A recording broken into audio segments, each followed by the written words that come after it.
Fuksa. I'm Connie Fuksa, and I run a coaching business where I help entrepreneurs understand what their value is, the things that they know, and help them relate that information to the people that they want to share with and that they want to capture as customers. So, what I'm doing through this Entrepreneurial Live series is I am trying to share with you some stories of some really amazing people that have worked really hard to create a business, found an opportunity, figured out how to pivot through roadblocks. And I mean, right now we're going through some things. And of course, those are roadblocks that no one could have ever seen. But, a lot of the people that I'm talking to that I'm sharing with you guys are people that have figured out how to pivot their business as things change and as things happen, which happens to every entrepreneur, business leader, person who wants to start or run a business. And so today I have the incredible opportunity to share with you guys a lady that I just recently met. Really excited to share her information and her story with you. Kathleen, thank you so much for being with us today. Oh, wow. Thank you, Connie. I am so excited to be sitting here talking with you today. Thank you. That's awesome. Well, so Kathleen, first let's start out by tell us what your business is. What do you do? And then I want you to tell us who you are, like how you got here. Who's Kathleen? How did you get to this point, and how did your business life start, and where are you now with that? Okay, great. So I am a women's coach. I call myself an inner pathfinder coach for women. I started this Nice. path about 2 years ago because I am also a licensed therapist. So I've been working with women for a long Mhm. time. I saw an opportunity as I was working with more professional women. They were needing more coaching than really therapy. And then I also started Mhm. talking with colleagues who were getting very burnt out from being in the private practice field. They were looking for something different. And again, Mhm. I was just sitting there listening and hearing what they were talking about at the same time. And that's when the light bulb kind of went off. I've always been a type of person to be coaching people. In fact, Mhm. when I was in grad school, I was referred as the holistic social worker. I didn't fit into that typical social worker. I had a very open mind about entrepreneurship and trying to be in this place with a different message. And it just kind of unfolded itself 2 years ago, working with professional women and having the opportunity to work with some amazing therapists. And that's kind of where I started. That's really cool. And, I like you're not the first. Well, certainly a lot of the people that I've interviewed have sort of found this. So, like, they go to school for something, they have this, great plan. I mean, we all have a plan, right? We all have this great plan. We're going to be what we want when we grow up. But you took that plan and saw some changes coming through and things that one thing that I talk a lot about is how your energy and you feel like, I know I'm in the right place, but I need to move a little bit and pursue this different avenue of this place. So I love how you figured that out and started moving around that to get to your sweet spot, if you will. Oh, absolutely. I enjoyed the learning process. And to be a coach, yes, I have all this amazing social work experience, education. I can go on in my degrees, and I won't bore you with that, but I have a lot of education. Yeah. But I also invested in working with business coaches and life coaches to Mhm. add to the toolbox that I already been filled with to Right. help me work with a lot of women in a more coaching fashion and then Mhm. also bring in my therapy side too. So I kind of mix two worlds together and I love it. It's one of those areas you're doing the right thing if it lights you up, and Yeah. working with women and seeing them thrive is something that has always lit me up. Yeah, that's really interesting. And that's like one of the questions I usually ask is what is that thing that, you know, um, sets the hair on your arm standing up or your hair on fire, or you just like get that aha, like, oh, this feels so good. This is why I love what I do moment. So give us a little bit more about that. So I started down this road, and I'll give you kind of a brief pass. The reason why I went to school and wanted to really learn about how to help other people, back in 2002, I actually left a very abusive relationship that I was in for Mm, 14 years. mm, And that was when it pivoted for me that I didn't want to live that way. And my yeah, mission statement at that time was to help every woman never live a life of fear. Nice. Okay. All Yeah, right. and that just You know, started it's right then. interesting. I mean, horrible experience. So sorry that you had to go through that. But the amazing thing is, look at this lady who's come out of this horrible situation and figured out how to take that energy and put it in a way that could help other people. And surrounding her already passionate practice of the therapy, and in addition, now she sees this space where she was, and she wants to be able to share that information. Very raw, and really appreciate that, very honestly, because that's really cool. That's what I try to share with people about opportunities showing up in front of you, and how you take advantage of them and how you move through them. I mean, you saw an opportunity because you said, hey, I want to make sure nobody else goes through what I'm going through, and that if they do, they have somebody to talk to. But you've also fine-tuned it into being able to help them with several different areas of their situation, whatever it might be. Absolutely. I work a lot with the mindset because before we can do anything in life, we honestly have to work here. And we Okay. can do a lot of talking, but if we don't believe that we can actually step into the person who we envision, then we're going to Yeah. stay stagnant and stuck. And so I Right. work Right. with women in that area to help them move the first step and to praise all the successes, not just one, not just a small one, but each one that they've taken to get to the next step. What's interesting about that is I'm writing some notes, so please forgive me if I'm looking down. But one of the things I love about that is, we can all we've all been through 85,000 diet plans and exercise plans and mind shifts of things that we think. But what I hear you saying is, if you don't get your brain in the right place, then none of those things are going to be successful. So it makes more sense. So we sort of back up into where we need to be and what we need to be thinking before we ever take on whatever the new endeavor is, right? Absolutely. Absolutely. I love working with helping women master their mindset for success because once Mm-hmm. they see that they can allow themselves to let go of past stories and Mm-hmm. fear and shame and guilt, oh my gosh, Connie, it's the most amazing thing. That's what lights me up to see them when they finally get it, when they Yeah, I finally can see it in your understand face. that they That's so exciting.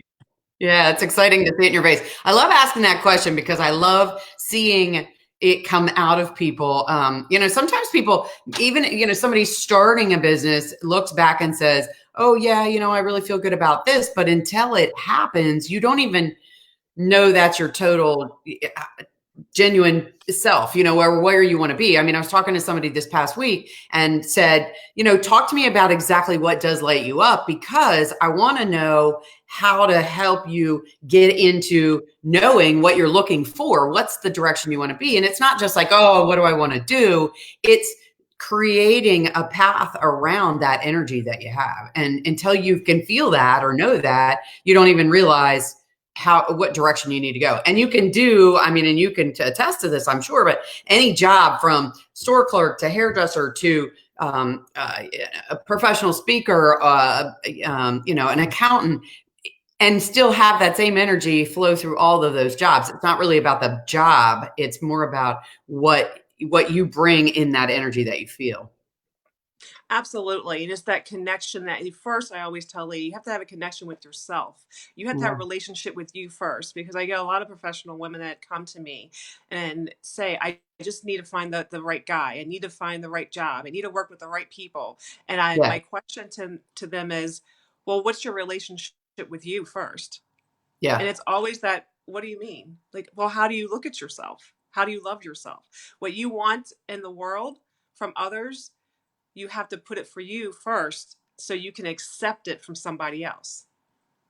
So that's wonderful. Good stuff. So let's talk about you as an entrepreneur. Let's talk about your business itself and the processes. So when you first became a therapist, which was many years ago, right? Not the 2 years ago is when you shifted to being able to do more coaching through your therapy sessions, correct? I started about 2.5 years ago, honestly. Okay. Okay. Yeah. So when you started that, you obviously saw what you needed as the vision to shift your business. And so tell me a little bit about starting a business. And this is the thing, part of the reason I do this series is because I think it's really important for entrepreneurs who want to jump into something to understand there's a whole lot of pieces other than just what we were just talking about what set your heart on fire. There's all these other pieces. So tell me about that learning experience. So you decided to do this, and now you figured out, oh, I need to know how to be a bookkeeper, and I need to do all these other things. So tell us a little bit about about those experiences too, because I think that's really important to understand. Those were really eye-opening experience. I mean, very eye-opening. When I was in social work for many, many years and then decided to go into therapy and private practice, I was like, okay, I'm going to go in private practice. And next thing I know, I'm sitting in front of my accountant because I was an independent contractor. And she's like, have you ever thought of having an LLC? And I was like, well, I kind of flirted with the idea. She's like, I think you need to really think about opening up an LLC. And she started going over all the things that a person like me owning a business would have to go through to even start it. And she really helped me through the whole process. And it was scary. It's a little overwhelming. And I can see why people don't want to make the first step, because there's a lot of little things that have to go into it before you even decide to say, hey, I'm going to be my own business owner. So it was taxes, Mm-hmm. finding my lawyer to help me with the LLC.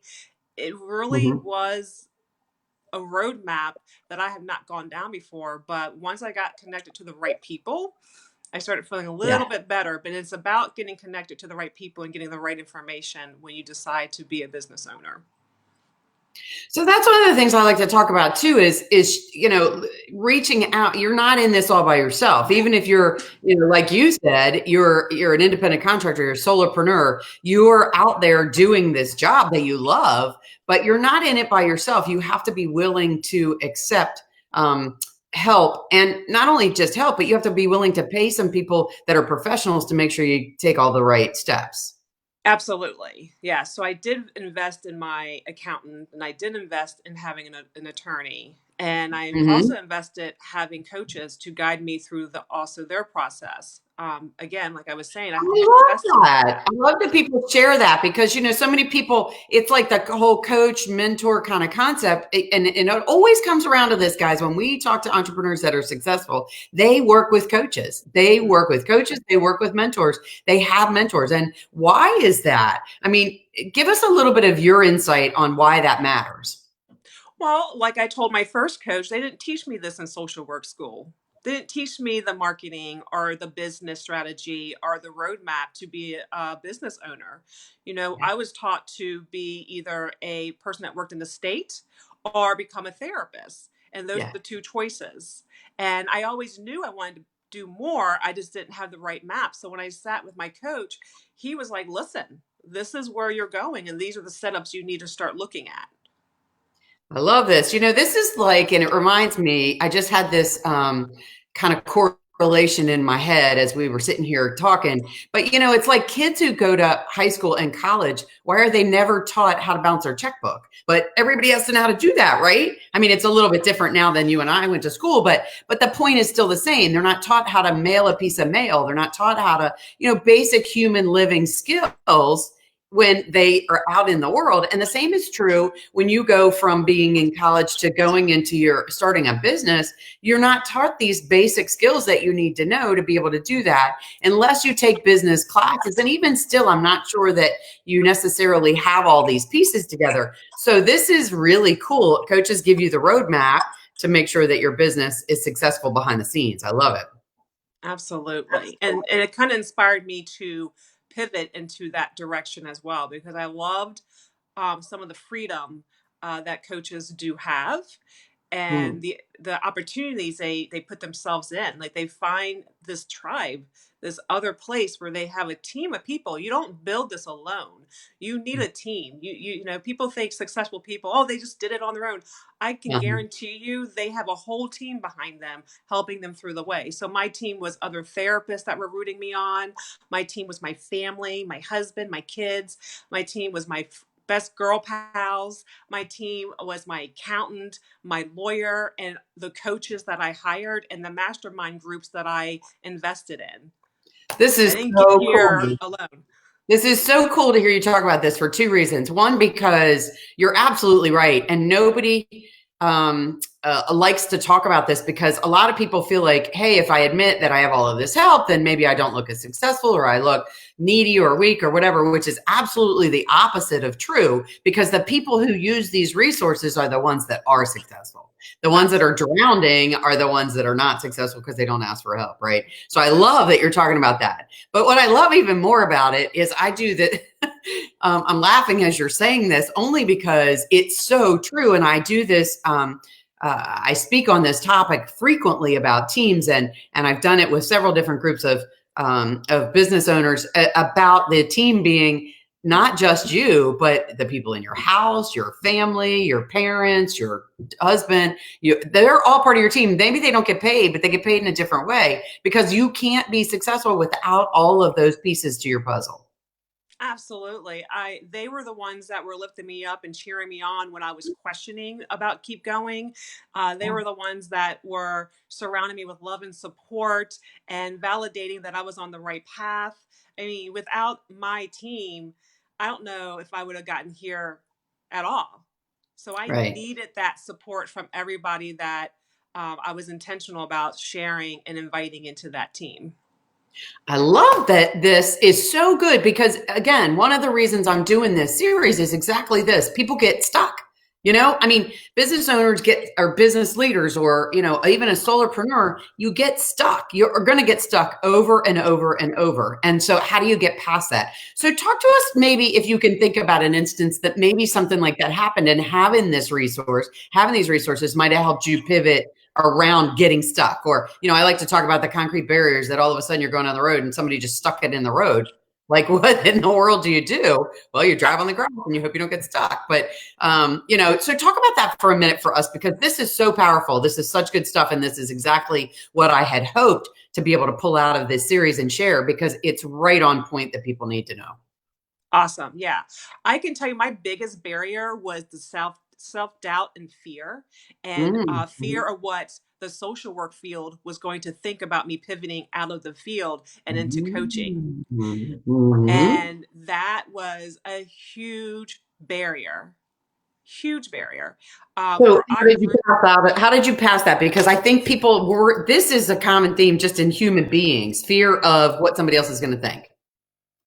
I had to talk it out with some colleagues that were, right there with me. I had to talk it out with my husband, my girl pals. I had to talk it out with some social workers and therapists that were feeling the same way. And I had to be open to sharing the vulnerability that I was actually scared. Like, I had to verbalize that I was stuck in fear. Yeah. And that was huge. That vulnerability, so many times people look at it as a weakness instead of a strength. I look at it as courage, that you're willing to say, I'm not the person that knows everything, that I'm actually stuck and I'm a little worried about how I'm going to move forward and I need help. I ask for help.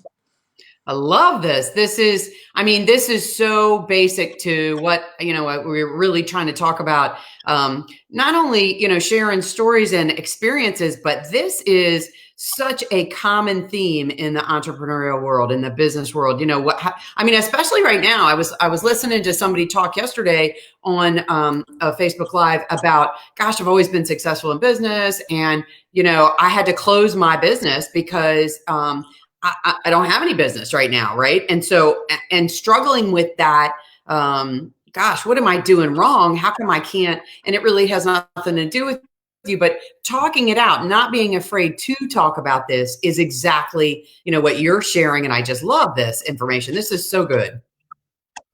Absolutely. I mean, there's a lot of people that are losing their jobs, and I want to help other people and other therapists that I know that have lost their jobs understand that they can have an opportunity. They just have to open their mindset to believe that they can do another career, go on another path, learn tools about how to go online and build a business online and help people. We have these skills. We have these amazing therapists out here that have all these amazing skills, and they're brilliant. But again, they're stuck in fear on what's the next step. And I want to help them get out of that mud, because I've been there myself. Out of the mud. That's I love that analogy. All right. So let's go back and talk about you a little bit, because I think we've definitely covered this topic so well, and I'm really excited about that. But let's talk about you a little bit now. So when you're working with somebody, what's the number one thing somebody asks, or before you start working with somebody and they find out what you do, what's the number one, two, or three questions that people ask you about what you do for a living and how, about your business? What are the things that people usually ask you? They always ask me, am I going to do therapeutic uh, therapy with them? Basically, like therapeutic tools. Am I going to, go back in their past? Am I going to dredge up all this old stuff? And I said, well, you know what? One, I'm a therapist and a coach. I merged two practices together, but I do not go back into all the therapy stuff that people are used to. So that's the first thing. They just see me as a therapist first, and then I Yeah. put my coaching hat on. Like, listen, why are you here? That's the Yeah. first thing I need to know. Like, what brought you to me in the first place? And Yeah. so that's one of those questions they ask immediately. Am I going to do therapy or coaching? And I make sure I make it very clear this is coaching. And if you do need therapy, I will be sure to get you a really great therapist to help you. Very good. Very good. So one of the reasons I asked that, guys, is like I said, I help people, build their stronger teams, but I also help people get information out of their own head that people ask them about all the time and polish it up and turn it into something that people will understand, follow, and resonate, because it's a way to compound your business by sharing what people already want to know about what you bring to the table. So that's one of the reasons I asked that question. But I also want to understand, there's lots of people out there that ask about businesses. When you first meet somebody, and I love to use this analogy, but you're stuck in an elevator with four people, and you go around, and nobody knows each other, and you go around the elevator, and you each ask what the other person does. So, Kathleen, how do you explain what you do in 10 words or less? Well, what I usually say is I am a Pathfinder coach that helps women thrive up to the life that they've always desired. I like it. Look how crisp that is. You clearly have done some networking. So a lot of people use those elevator pitch, if you will, in the networking world. But the reason that I ask this is because that phrase, those words, should resonate with what people ask you about anyway. And so again, polishing up the words and creating something that causes curiosity. And so clearly that's a very interesting phrase. So Kathleen, tell me, as we're starting to wind up, do you have any special program thing that you're working in? I mean, a lot of people usually have a lot of activities going on they want to share. Right now, I think that, we're all trying to pivot that online. But is there anything special going on in your business or your world, everybody, you want to promote? Right now, I have a masterminds boot camp that will be starting on May 4th, so next Monday. And it's for therapists, coaches, and entrepreneur women to unlock their Pathfinder. So it's called the Unlocking Your Inner Pathfinder Boot Camp. All right. Excellent. Is there, if somebody wants to find you after today, how can they find you? They can find me on Kathleen Stark. That's my business page. Okay. And that's Facebook. They can find me on Instagram, Kathleen Stark Coaching, Okay. and on my website, kathleenstark.com. And is on your website, does it have the information on the mastermind? Does it have a link there for them to sign up? It absolutely will be on there. I've been working with some glitches, but it's also on. Yeah, that's been a thing right now. It happens. It happens. Yeah, but it's also on all my pages that Okay, I have good. on social media, that my links are on there. Very good. Do me a favor when we're done, in the comments below, make sure you add your website, and if you have that link, you can add that in there as well. So as we wind up, tell me one good piece of advice you would give somebody who's stuck in the mud or who's getting ready to start a business, and what they need to know. First, you need to grab your team. Know who you want in that circle. It's going to be so important through the ups, the downs, the sideways, the across. You need to have a very strong team and do your research on what it is that you actually want to create in your business. I love it. I love it. All right. So growing your team and researching what you want your business to look like. I love it. Mm-hmm. Thank you, Kathleen. Thank you so much. This has been so much fun. I really enjoyed talking to you. I mean, your insight has been really spot on, and that's probably why you're such a successful coach and therapist, because you clearly have dug into the pieces that you needed to know to be successful. I wish you all the success there is, and hopefully we can connect in person real soon after this is all over. I really, really appreciate your time today. Oh, thank you, Connie. And I appreciate you for the invite to coming on here. I really do. Absolutely. All right, guys. Well, stay tuned. We have lots more interviews coming up, and just as powerful as this lady has been phenomenal. She will be tomorrow. I will post the live from my YouTube page. I'm going to save it there so you can subscribe there if you want to make sure you don't miss any others. It's Connie Fuksa on YouTube. But I will also tag Kathleen in the replay tomorrow so she can share it on all of her social media pages, and it'll be on my LinkedIn in the next couple of weeks. So I hope you guys are having a fantastic day. Stay tuned for lots more from Entrepreneurial Live interviews with Connie Fuksa. And Kathleen, thanks again for your time. Thank you so much, Connie. Bye. Bye-bye, guys.